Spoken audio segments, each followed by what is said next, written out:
Hi everyone, Michael Elliott here on Between Two Mammoths. Thank you for joining me. I am joined today out here on Tuttle Hill at the Book and Plow Farm with a very special guest. Rhonda Cobham-Sander, the Emily Jordan Folger Professor of English and Black Studies. Rhonda, thank you so much for being with me here Thanks Between for Two having me. Mammoths. We're talking at a really special moment. You're in your final months as Yeah. a professor at the college as you near retirement. You've been at Amherst for 39 years. You're one of the people who has made the place what it is. And it's great that you were able to spend a few minutes with us. We can talk about the arc of everything. Oh my goodness. I And hope you have. I hope you have a lifetime to listen. All we right. have, we have all the time in the world. Was there a moment when you started realizing that you might want to become a teacher and a scholar and a Yeah. professor? I went to university to study geography and geology and meteorology and all kinds of things. And I did an English course, and one of my English teachers said, "You know, you're really good at this. You should consider English." And I said, "I don't want to do English. Then I'll have to teach," because my mother was a teacher. And you know, I've lived to hear that thrown back at me. But I think I first fell in love with research. And when I was writing my senior thesis in college, and then I had an opportunity to continue studying. And eventually, even when I went to St. Andrews, which is where I did in Scotland, which is where I did my PhD, I still had this illusion that I was going to be a researcher and not a teacher. And I think I began to think about teaching while I lived in London during my research. And I began to teach a Saturday school for kids, in the Black British community, and discovered I liked doing it. Yeah. So it was actually the teaching came much later in some ways than the reading and research. My teaching has come to really shape my research. It wasn't like that at the beginning. Clearly, I did not start thinking I was doing research to affect my teaching. But over the years, it's things that my students have said and opportunities I've had to think through things in the classroom that have really shaped my teaching. The best example of that is my Digital Africas class that I'm still teaching now, which came out of a student in my class, Alexis, saying, reading on her phone, and she was from Kenya. And I asked her, "Alexis, why are you doing that? I can give you the books if you can't afford them." And she looked at me and said, "Professor, that's how everybody in Kenya reads." And I was like, "What? I never thought of it." And she introduced me to the whole digital scene in African communities, and especially around literature. And I developed that course with her, which has now become a major part of my research agenda that I'm still hoping to carry on after I retire. That's great. So- Well, let's go back a little bit before there were digital anythings Yeah. on this campus. You came in 1986. What was your entry to Amherst like?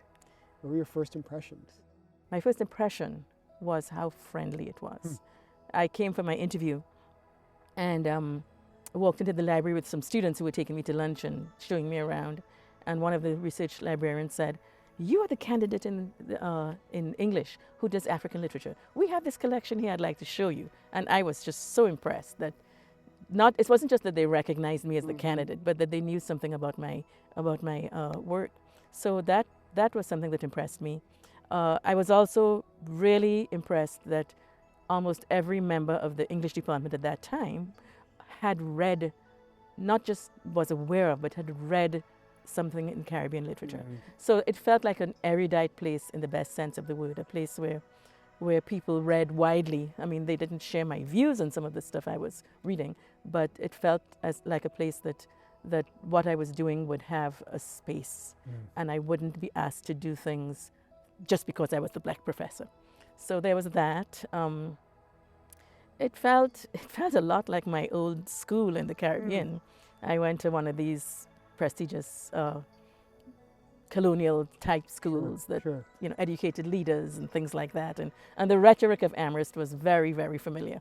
The rhetoric of enlightening the world and taking responsibility for your privilege and things like that. That was very familiar in good and bad ways, but mostly for the good.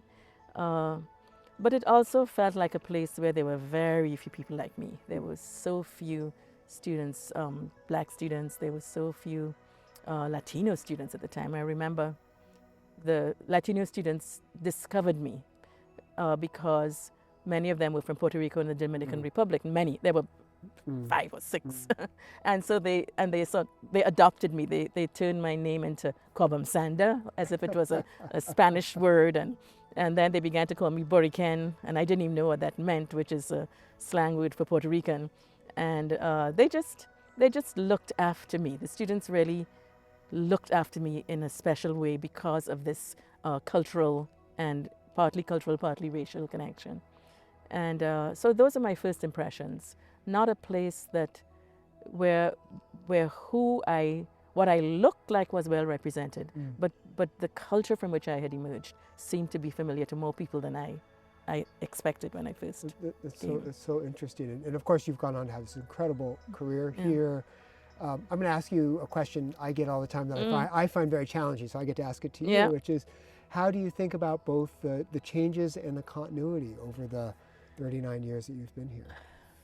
I love the changes around the demographics. The fact that I remember coming back from leave just after the college had really begun to shift its admissions policies around first-generation students and more broadly students of color, and walking into these really exciting classes where the discussions we could have were so different from anything that I had been able to have in the past, just because people knew different things. They were coming from different places. So that's been a huge shift for the better.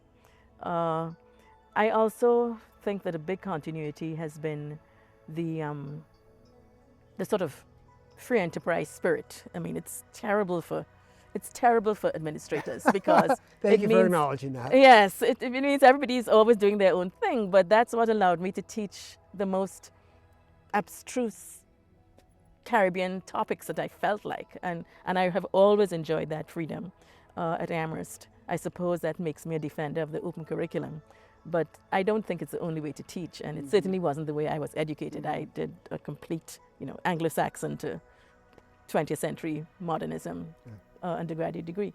But I think sometimes we think at Amherst that the only way to do it is the way that it's done at Amherst. And that's what I find. It's a weird kind of conservatism. It's like, we have always done everything any way we want, so we must never change. And it's like, no, that's the one thing you've never changed. Maybe you should do things differently. So I've always been skeptical about claims that start off saying, this is the way it's always been done at Amherst, even though I have benefited in many ways from it being the way it's done at Amherst. So there are people out there, and this is not about Amherst specifically, who believe that colleges have abandoned or at least eroded academic excellence in pursuit of demographic diversity. I think you and I share a belief that the diversity of our student body enables and furthers academic excellence. Can you say what that actually feels like on the ground for you and how you think about academic excellence? My own education is fully within a colonial space, even though I went through college long after most Caribbean places got independence. But I certainly started off, even at Amherst, thinking that excellence was about a particular kind of brilliance, an ability to hit all the marks you were supposed to hit in a certain space of time, in the way that you had been taught to do it. And it took me a long time to start to rethink that. And I think what made me rethink it was seeing students who came from a completely different background to the kind of education. I'm not even talking about the culture, because many students from cultures other than, the sort of dominant culture have the same education. But every now and then you'd come up with a student who saw the world in a different way. And you had to stop and think about that. I had to stop and think about it as an individual. And you could see people in the classroom thinking about it in different ways. So I taught, one of my last classes was this seminar on giving that I co-taught with Mike Stein. And I would think that we had every kind of student in that class. We had students who were on full financial aid. We had students whose parents were donors to the college, which was one of the reasons why they were interested in giving as a subject. We had students of every imaginable religious persuasion, and that's a big thing that we often overlook. But they were interested in comparative ideas about charity, and students who were interested in economics and international development. And the kind of conversation you can have with a group like that is always unexpected.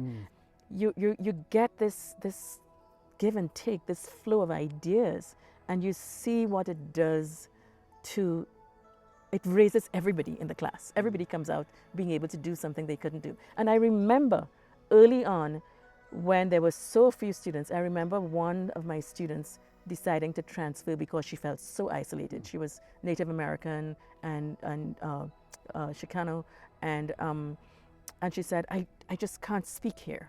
And I don't think I really understood what she meant until our student body changed and students like her began to be able to speak in class about the things that concerned them in ways that were intellectually engaging. So I've had a chance to get to know some of your former students who are now incredibly successful professionals in different fields. What's it like to have alumni come back? One of my students who's presenting at this seminar, this symposium that's bringing back several of the students I've taught who are now professionals, he's written 3 major books on Caribbean literature. You know, it's so much more than I've ever done, and he's really good. I hope that he reviews the things that I write,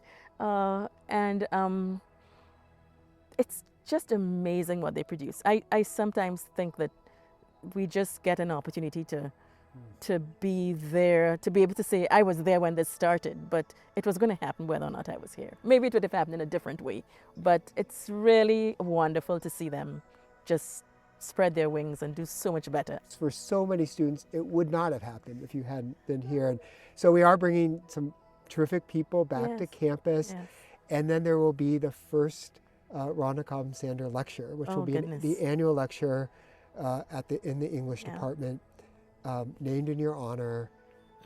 What was your reaction when you heard that the lecture would be named in your honor? Oh, it is just all far too overwhelming. I spent a lot of time, I was just saying this actually to someone, lecturing my senior colleagues over whose retirement I presided. I was chair of the English department for 3 years when 9 of the long-time people in the department retired. And it was such a big moment for the college and for the department.